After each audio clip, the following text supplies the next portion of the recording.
할렐루야. 저는 청주 상당교회를 섬기는 안광복 목사입니다. 오늘은 거룩한 주일입니다. 우리 성도님들 예배드리시는 모든 시간과 현장마다 하나님의 풍성한 은혜와 성령님의 기름 부심의 역사가 충만하시기를 바랍니다. 잠자리의 눈은 약 3만 개가 된다고 합니다. 여러 개의 혼눈과 겹눈을 갖고 있어서 시선을 다른 방향으로 돌리지 않고도 사방을 볼 수 있다고 하지요. 하지만 잘못해서 실내에 들어오면 창문이 열려 있음에도 출구를 찾지 못해 헤매다가 죽기도 한다고 합니다. 아무리 많은 눈이 있어도 중요한 것을 볼 줄 아는 눈이 있어야 되고 판단력이 있어야 됩니다. 오늘 본문에는 똑같이 정탐을 다녀왔지만 전혀 다른 보고를 하는 두 부류의 사람들이 소개되고 있습니다. 도대체 그들은 각각 무엇을 보고 왔는가, 또 어떻게 말하고 있는가, 그에 따른 엄청난 결과가 초래되는데요. 함께 오늘 본문의 말씀 민수기 13장 25절에서 33절까지의 말씀을 살펴보겠습니다. 민수기 13장 25절에서 33절 말씀입니다. 40일 동안 땅을 정탐하기를 마치고 돌아와 바란 광야 가데스에 이르러 모세와 아론과 이스라엘 자손의 온 회중에게 나와 그들에게 보고하고 그 땅의 과일을 보이고 모세에게 말하여 이르되 당신이 우리를 보낸 땅에 간즉 과연 그 땅에 젖과 꿀이 흐르는데 이것은 그 땅의 과일이니이다. 그러나 그 땅 거주민은 강하고 성읍은 견고하고 힘이 클 뿐 아니라 거기서 아낙 자손을 보았으며 아말렉인은 남방 땅에 거주하고 헤딘과 여부스인과 아모리인은 산지에 거주하고 가나안인은 해변과 요단가에 거주하더이다. 갈렙이 모세 앞에서 백성을 조용하게 하고 이르되 우리가 곧 올라가서 그 땅을 취하자 능히 이기리라 하나 그와 함께 올라갔던 사람들은 이르되 우리는 능히 올라가서 그 백성을 치지 못하리라. 그들은 우리보다 강하니라 하고 이스라엘 자손 앞에서 그 정탐한 땅을 악평하여 이르되 우리가 두루 다니며 정탐한 땅은 그 거주민을 삼키는 땅이요 거기서 본 모든 백성은 신장이 장대한 자들이며 거기서 네피림 후손인 아낙 자손의 거인들을 보았나니 우리는 스스로 보기에도 메뚜기 같으니 그들이 보기에도 그와 같았을 것이니라. 오늘 본문은 이스라엘 백성들의 가나안 여정에 아주 중요한 분기점을 이루는 가데스 바네아에서의 사건을 기록한 그런 내용입니다. 가나안 땅을 40일간 정탐하고 돌아온 정탐꾼들이 굉장히 중요한 보고를 하게 되죠. 25절, 26절 말씀입니다. 40일 동안 땅을 정탐하기를 마치고 돌아와 바란 광야 가데스에 이르러 모세와 아론과 이스라엘 자손의 온 회중에게 나와 그들에게 보고하고 그 땅에 과일을 보이고. 자, 하나님은 가장 적합한 타이밍에 12명의 정탐꾼들을 보내게 하시죠. 40일 동안 충분하게 정탐을 하고 나서 그들은 그곳의 대표적인 토산물, 엄청난 사이즈의 풍성한 과일과 열매들을 가지고 왔습니다. 그 전 본문이죠. 자, 그 가나안 땅은 하나님의 자부심이에요. 그리고 그곳에서 풍성하게 맺은 그 과일과 열매들은 하나님께서 그들에게 보여주고 싶으신 하나의 자랑이기도 하죠. 기가 막힌 땅, 그 땅, 젖과 꿀이 흐르는 땅, 이런 과실과 열매를 너희들이 마음껏 먹을 수 있어. 그 땅의 주인이 바로 너희들이야. 너희들이 이런 열매를 계속해서 먹고 이곳에서 행복하게 또 생활을 하고 그곳에서 거주할 수 있단다. 이것을 하나님은 자랑하고 싶으셨고 보여주고 싶으셨던 것이죠. 그런데요, 그 땅에 대한 평가가 다릅니다. 똑같은 곳을 보고 왔지만 각각 정탐꾼들은 다르게 평가를 하죠. 자, 먼저 10명의 정탐꾼들입니다. 27절에서 29절까지 말씀. 모세에게 말하여 이르되 당신이 우리를 보낸 땅에 간즉 과연 그 땅에 젖과 꿀이 흐르는데 이것은 그 땅의 과일이니이다. 그러나 그 땅 거주민은 강하고 성읍은 견고하고 힘이 클 뿐 아니라 거기서 아낙 자손을 보았으며 아말렉인은 남방 땅에 거주하고 헷인과 여부스인과 아모르인은 산지에 거주하고 가나안인은 해변과 요단가에 거주하더이다. 자, 그곳에 거주하는 사람들 아낙 자손이라고 하는데요. 아낙 자손이란 그 근방에서도 소문난 기골장대하고 큰 키와 체격을 가진 그런 족속을 말합니다. 골리앗이 아낙 자손의 후예였듯이 다른 사람들도 마찬가지로 아마 훨씬 더 큰 풍채를 가진 그런 사람들이었을 거예요.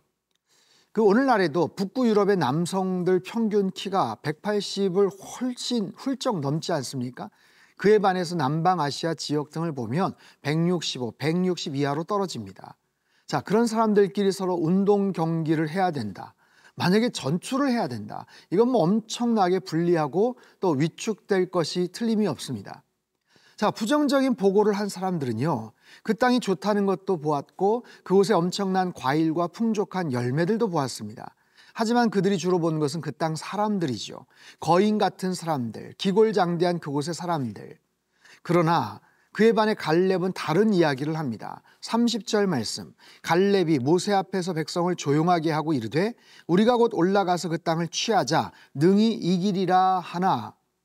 자, 갈렙은 그 땅에 집중합니다. 하나님께서 약속하신 그 땅, 이것은 여호수아도 마찬가지예요. 오늘 본문은 아니지만 14장 6절에서 7절을 이렇게 말하죠. 그 땅을 정탐한 자 중에 눈의 아들 여호수아와 여분네 아들 갈렙이 자기들의 옷을 찢고 이스라엘 자손의 온 회중에게 말하여 이르되 우리가 두루다니며 정탐한 땅은 심히 아름다운 땅이라. 자, 이처럼 여호수아와 갈렙은 그 땅에 대하여 집중하고 있습니다. 하나님이 약속하신 땅, 하나님이 준비해 주신 젖과 꿀이 흐르는 땅이죠. 그러나 10명의 다른 정탐꾼들은 그곳에 사람들에게 집중합니다. 땅은 좋은데 풍족한 열매와 과일도 있는데 우리가 어떻게 그런 거인과 같은 사람들과 싸워서 이기겠느냐, 이런 불신과 원망의 그런 마음들이 있었어요. 사랑하는 성도 여러분, 우리의 삶 속에 무엇을 보느냐, 어떤 마음으로 보느냐는 것은 대단히 중요합니다. 여러분은 무엇을 보십니까? 본질을 잘 꿰뚫어 보십니까? 여러 가지 정확한 데이터를 갖고서 바라보십니까? 아니면 여러 가지 떠돌아다니는 풍문을 듣고 괜히 마음이 흔들리시는 것은 아닙니까? 그들이 무엇을 보았느냐, 어디를 보았느냐, 이처럼 큰 차이가 있습니다. 살아가면서 우리가 꼭 봐야 될 것들을 제대로 보고 하나님의 시선으로 바라보는 그런 지혜와 영적인 안목이 우리에게 있게 되기를 바랍니다.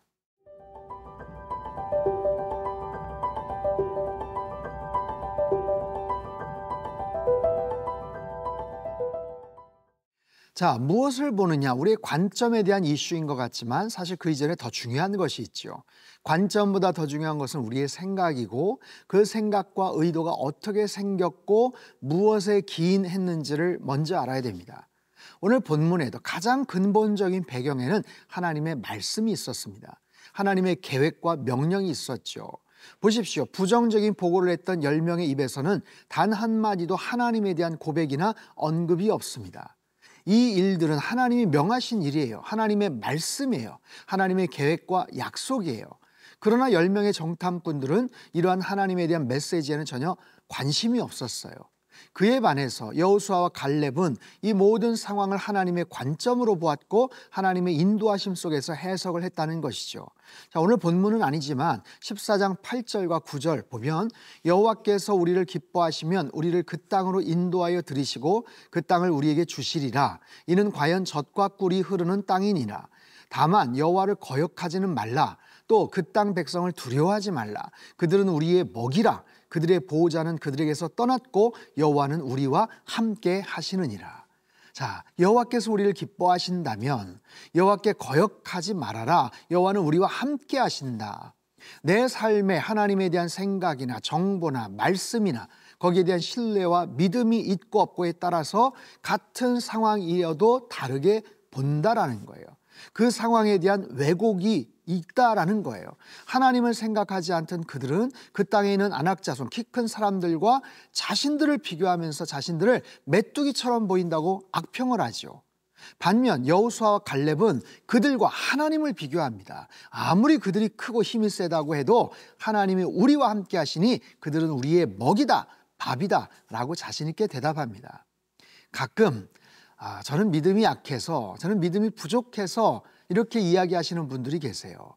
물론 겸손의 표현이기도 하지만 정말로 자신이 없고 분명한 확신이 없어서 그런 이야기를 하시는 분들도 있습니다. 자, 왜 자신이 없고 확신이 없을까요? 그것은 하나님과의 지속적인 교제가 없기 때문에 그렇습니다. 여러분, 우리의 믿음이 약한 이유는 하나님을 잘 몰라서 그래요. 여러분, 연약한 인간이 보이지 않는 초월자이신 하나님을 어떻게 알겠습니까? 하지만 하나님은 성경을 통해서, 이 땅의 역사를 통해서, 우리의 이성과 양심을 통해서 하나님을 알 수 있는 정보들을 많이 주셨어요. 그 하나님을 더욱더 깊이 묵상하고 알아가고 예배하고 사랑하고 교제함으로 우리의 믿음이 더 견고해지고 자라나는 것이지요. 이스라엘 백성들, 지금 출애굽하고 1년 가까운 시간이 지났을 때입니다. 하나님에 대한 꽤 많은 지식과 경험과 관계와 신뢰들이 있을 때예요. 출애굽하면서, 홍해바다 건너면서, 아말렉과의 전투에서, 불기둥, 구름기둥, 만나와 메추라기를 통해서 하나님이 어떤 분이시고 어떤 능력을 가지시고 그들을 향해 어떤 의도와 마음과 계획을 갖고 계시는지를 충분히 알 수 있었다라는 거죠. 그럼에도 여전히 그들의 마음속에는 의심과 불안이 가득합니다. 사랑하는 성도 여러분, 우리의 삶 속에 주님의 통치하심이 있습니까? 여러분, 하나님을 얼마나 신뢰하고 살아가십니까? 나의 현재 상황이 아무리 넉넉하고 괜찮다고 해도 하나님 함께 하시지 않으면 금방 찬바람이 불고 사방이 요동치는 일들이 생기게 될 거예요. 반대로 나의 현재 상황 여건들이 아무리 부족해도 하나님이 함께 하시면 그 어떤 것도 두려워하실 필요가 없습니다. 더구나 하나님이 예비하시고 동행하시는 일에는 언제나 짜릿한 승리가 있게 될 줄로 믿습니다. 여호수아와 갈렙처럼 믿음의 결단을 하시고 언제나 하나님 편에 서서 승리하는 삶을 살아가시기를 축복합니다.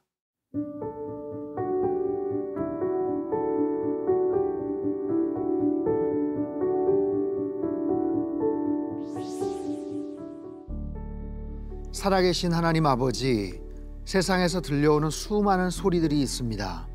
우리의 마음을 흔드는 수많은 유혹들이 있습니다.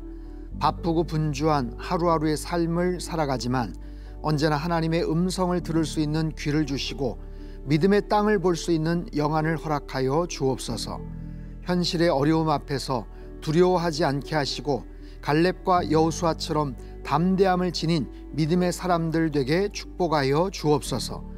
언제나 우리를 사랑하시고 최상의 길로 인도하시는 하나님만을 신뢰하며 주님의 기쁨 되어 살아가는 승리하는 인생 되도록 역사하여 주옵소서. 존귀하신 예수님의 이름으로 기도합나이다. 아멘.